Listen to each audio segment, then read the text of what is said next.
Welcome to episode 23 of the Sports Geek podcast. On today's episode, what can sports learn from Gary V? We chat with Shane Harmon from Westpac Stadium about sports and digital.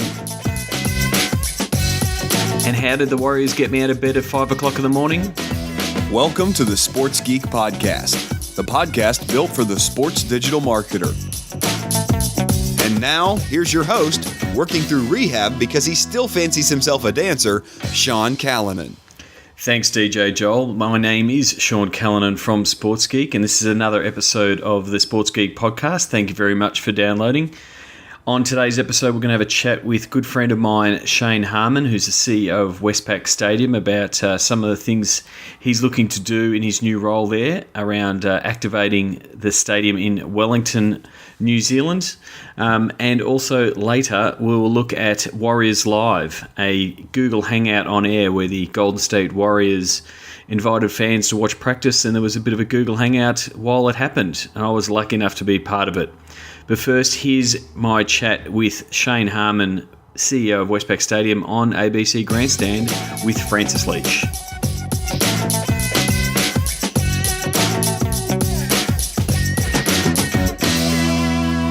G'day, Sean. G'day, Francis. How you doing? Not too bad. Another interesting week. It was hashtag Socceroos, hashtag Ange. Yeah, hashtag welcome Ange, hashtag farewell Ange, wasn't it? That ruled the Twitterverse this week.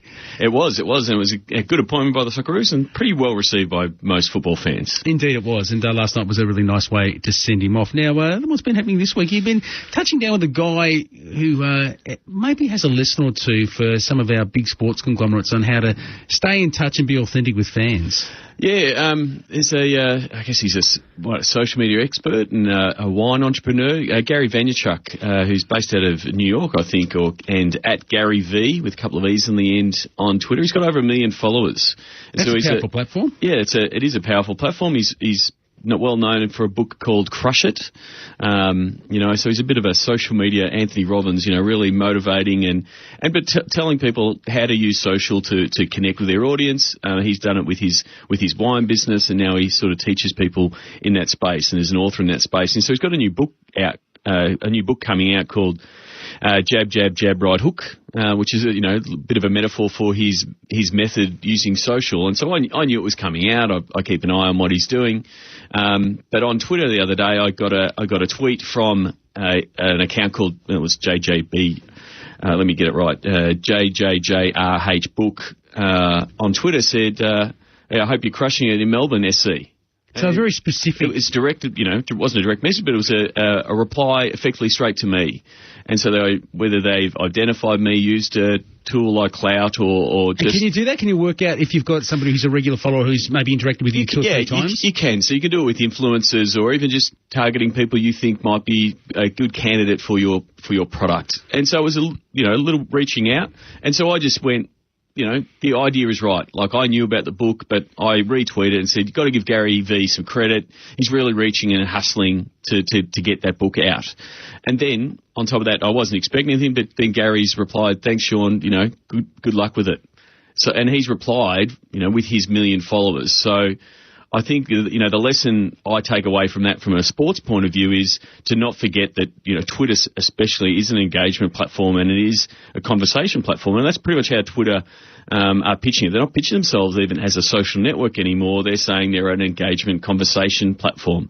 So not to forget that that's what the platform is for and the value of reaching out and connecting with those fans. So, there is a lot of sports that see that follower number and go, good, we're getting that reach or we're getting those follower numbers and just becoming a broadcast platform, because it is pretty hard to find a new Twitter account or a new initiative on Twitter if you're not following that particular account really closely. So, what advantages could a league or a team have by, having something that reaches out to their fans, whether it's to say thank you, thanks for being a member, or would love to see you to come to a game, or did you know we've got a special promotion coming up?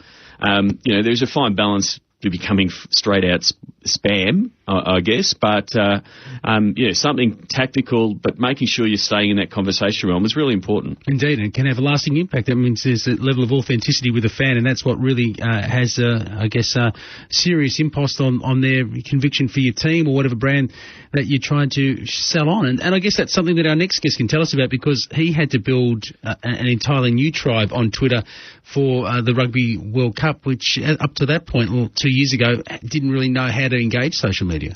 Yes, that was old school, and I think we've got Shane Harmon on the line, who's now the CEO of Westpac Stadium in Wellington, but was also one of the guys behind all things social at the Rugby World Cup in 2011. Shane, you there? Good morning, Sean. How are you, Shane? Welcome back to a Grandstand Breakfast. Good morning. Good morning at St. Frankly. How are you? I'm good. At Sean Cullinan. 2 years ago, the Rugby World Cup. And when you took that on, did the Rugby World Cup have any social media presence to speak of at all? No, none whatsoever. None. And look, it really was fairly early days in that space, because we established those platforms in around 2008.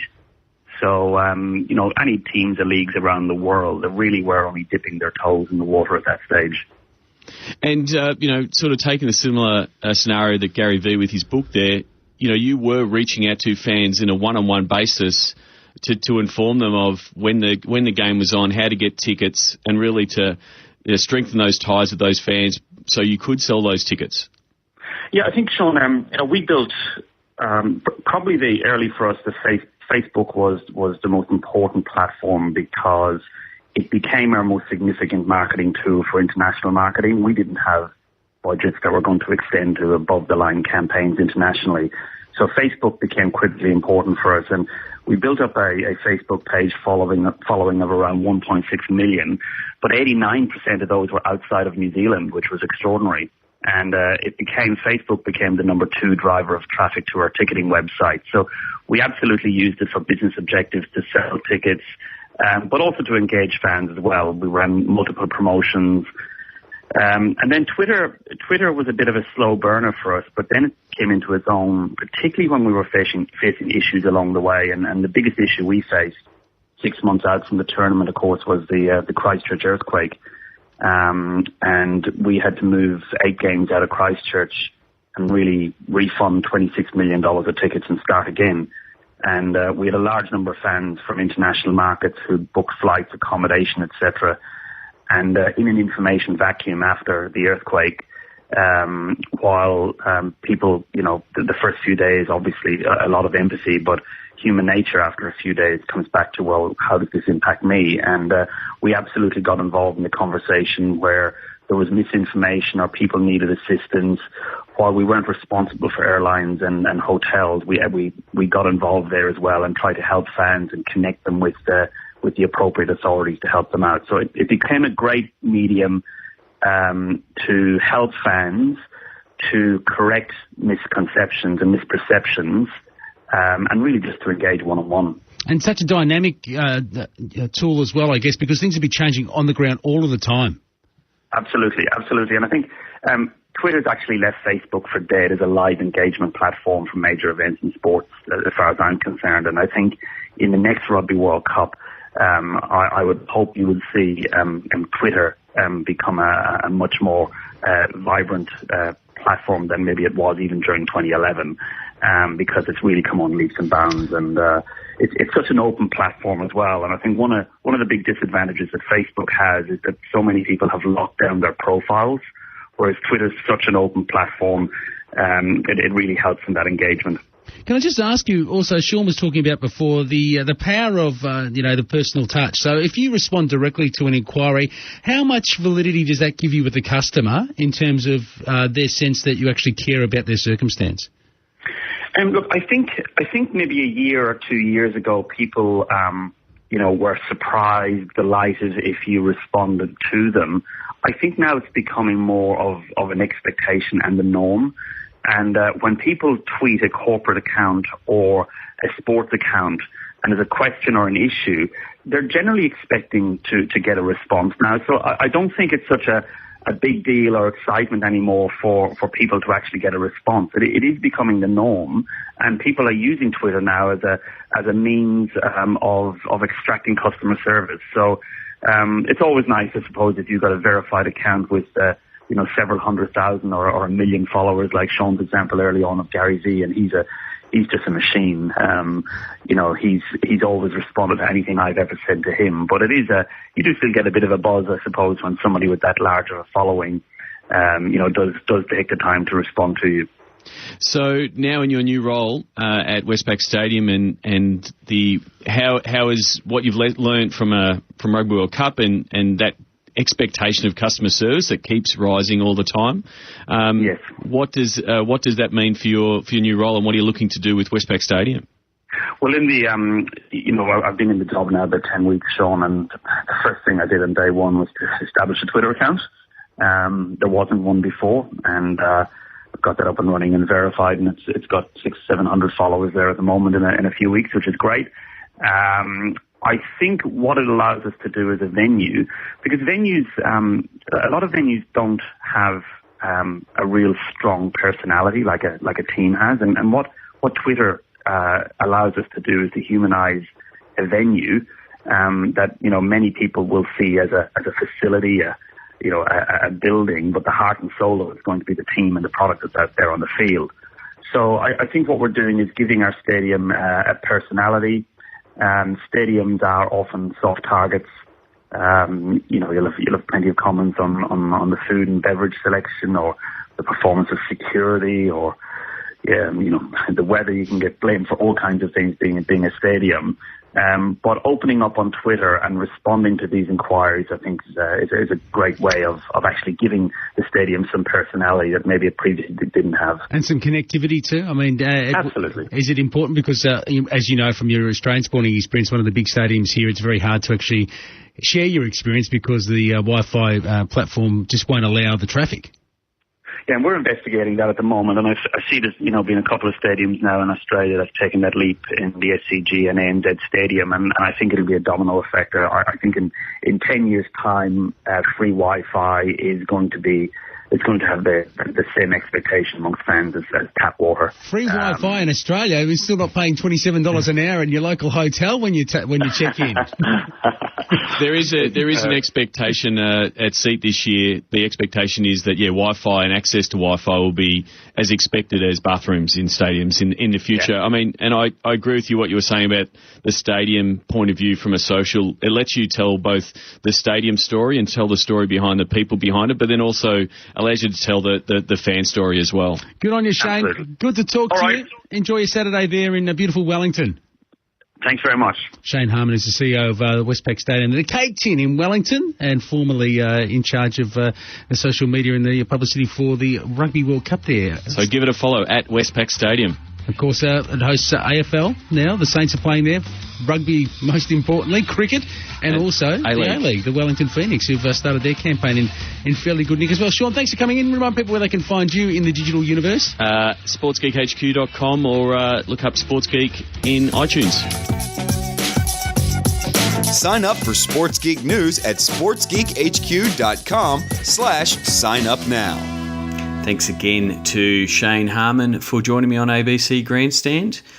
Didn't actually get a chance to talk about a big event that's coming up for Westpac Stadium, so give Westpac Stadium a follow. They've got the World Cup Brazil qualifier coming up on the 20th of November with the All Whites, the New Zealand football team, taking on Mexico for a spot in Brazil. So it should be a big game, and I look forward to seeing the Westpac Stadium crew handle it, and I expect to see a few absolute cracking tweets for a massive crowd, because I'm sure the New Zealand All Whites fans will get behind it. Up next, I had a chat with Half on Halftime on SEN about Warriors Live, a Google Hangout that was hosted prior to the NBA season that took Warriors fans, or any fans for that matter, around the world into a Warriors practice using Google Hangouts.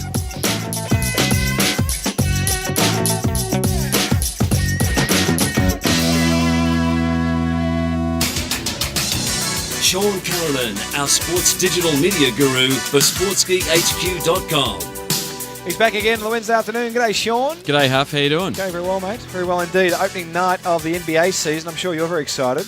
Yes, I am. It's good to have the NBA back. And it's good to see all the teams finally out there. Opening night tonight. But earlier or on the weekend, I was lucky enough to participate in what was called Warriors Live. What's Warriors Live? So the Golden State Warriors hosted a Google Hangout, and they provided live coverage from Warriors practice. And I was one video of the coverage. Well, video coverage, and they had a few guests talking about the Warriors season coming up, and I was representing Andrew Bogut's hometown of Melbourne. So, so like they wanted to know the feeling of what the Aussie fans down under thought of the Warriors. And obviously it was a day after Big Bogey Man signed the extension, so they were all pretty happy. And the Warriors are one of the top-rated League Pass teams. So, when you hear that Steph Curry's about to go ballistic, you flick it over on your mobile or whatever. So, so they ran it via Google Hangout. So it was pretty cool. They had Festus Ezeli, a second-year centre who's rehabbing an injured knee, was on the Google Hangout as well. So the fans were firing in questions. Yep. And a few of so they had Aaron, who's one of their sports broadcasters on it. They had Al, who's a comedian on The Daily Show. We're all firing questions and then just talking about the general game, and then we were flicking and sort of watching them have practice. They had a three-point shootout, and then we saw Andrew Bogut take the rookies through their hazing and their ritual. So they gave them a few, I think it was a One Direction backpack and some pink beanies. So you can still check that out. Watch it. It's 80 minutes long of us talking about the Warriors season coming up and watching them run up and down the court and talk about the season at hand. So it just provides them, another way of connecting with the fans. It was embeddable, streaming live on YouTube, and you can now watch the replay. So there's potential for more teams to sort of use that as a platform to, provide that closer access. Well, Wayne and Elwood must have been involved in this or watching this. Wayne, good afternoon. Yeah, g'day, fellas. Huff and Sean. Yes, I did click on that link and watched I watched it. I didn't watch it live because I wasn't up at 5 like Sean was, but that was amazing, mate, to see what they went through and what you guys did. Superstar Sean sitting on the panel there was fantastic, and then Andrew Bogut at the end when I think it was a Hello Kitty backpack. Yeah, one was a Hello Kitty.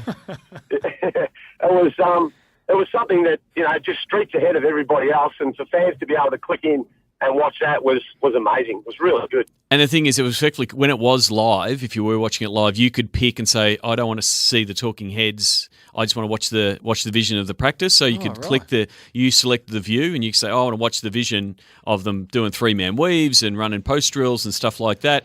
But you were still having the chatter backwards and forwards.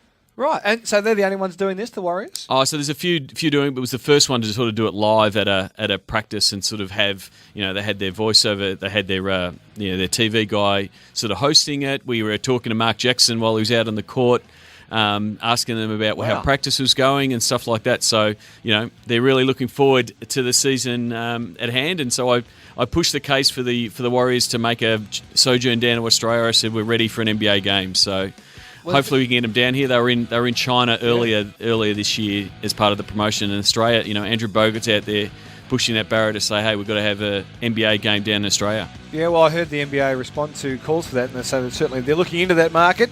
Who knows what that means? But we'd like pre-season game. If you're going to go to China, you might as well come to Australia. Well, Australia's about the only market that hasn't, and now we've got Matthew Dellavedova, Paddy Mills, Aaron Baines, Andrew Bogut. We've got 4 guys, playing in the NBA. We deserve a spot. If you want to check out the Warriors Live episode, they're 80 minutes of goodness, check out sportsgeekhq.com. Thank you, Sean. No worries, mate. Need help with your content?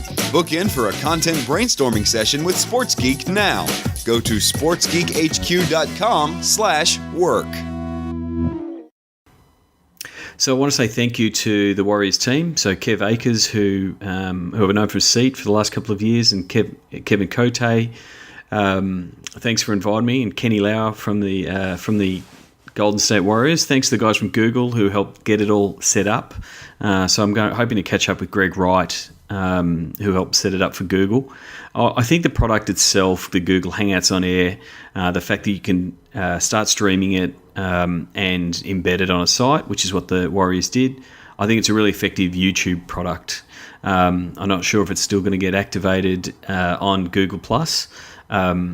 But from my point of view, it's a really, really nifty. It's probably better. There's probably a better description than that. A really nifty YouTube product for a live streaming point of view. Some of the sort of technical things that I saw from my position as a panelist on it. They ran it as a private hangout. They didn't let fans go in, so you didn't have the problem of having to moderate or those kind of things. And they pretty much ran the hangout via two links into the hangout. So they had one that was pretty much pointed at Festus, who was at the stadium at the practice facility as well, and then they had another one that was obviously connected to a vision switcher, so it would either switch between showing Tim Roy, the Warriors announcer, and flicking between shots from practice. But there was obviously some technical hurdles they had to cover, and if you have watched the video, there was some issues with the microphone and the earpiece that Coach Mark Jackson had when we were trying to talk to him. But overall, I think it was really important that they had Festus on there. If it had have just been a panel of fans and journalists and those kind of things, then it would have all the questions would have sort of just floundered. So I think the fact that they were able to have a player on as well as effectively a host in Tim, I think it worked really well. So give it a watch. I do think the live element really amps it up. The fact that you can pick and choose the camera angles you want to watch. I think probably if I had some feedback on how it ran, I think it could have had a bit more of a smoother rundown. I thought that it started quite well with the Stephen Curry giving a bit of a tour of the practice facility, but then they sort of went into sort of a general practice. And they promised a 3-point shootout, but it wasn't really covered on the hangout itself. But the fans who were watching, and I was again following along on Twitter while actually on the hangout, they really loved it. Like to get that kind of insider view of a team at training was pretty special for the fans. So yeah, I'm hoping to have speak to a couple of the Warriors guys once the season is in full swing and they can bring their heads up. To chat about how it went and what they're expecting for the season at hand. And also, hopefully, also talking to the Google guys about where they see Google Hangouts on Air being positioned. I think it's a really unique property that's the only thing that Google Plus can really hang its hat on. And it's it's obviously its partnership with YouTube. So I think it is something that sports should be definitely having a look at. So. And it was, as I said, it was well worth me getting up at 4:30 or for the 5 a.m. start. And if you actually watch the video, you can actually watch the sunrise actually happening behind me while the practice is going on. So, it's part of the problem of living on the other side of the world. But I'm more than happy to get up early for cool digital initiatives like that. And a little thank you to Wayne from Elwood for calling up during my segment on halftime. Good to know people are clicking on my links, and I completely agree. There's great initiative by the Warriors there. Now, that clock is to remind me to continue my dedication of this episode. This is episode 23. You can get the show notes and all the links to things I've talked about on the show at sportsgeekhq.com/23, and really, who couldn't I dedicate this to but none other than Michael Jordan, the greatest basketballer that has ever lived, and that's coming from a Detroit Pistons fan who had a fierce rivalry with Michael Jordan, but number 23 will always be Michael Jordan in my eyes. So that's it for the show. Sounds of the Game is just coming up right now, and it is actually a clue for the guest on episode 24 coming up in.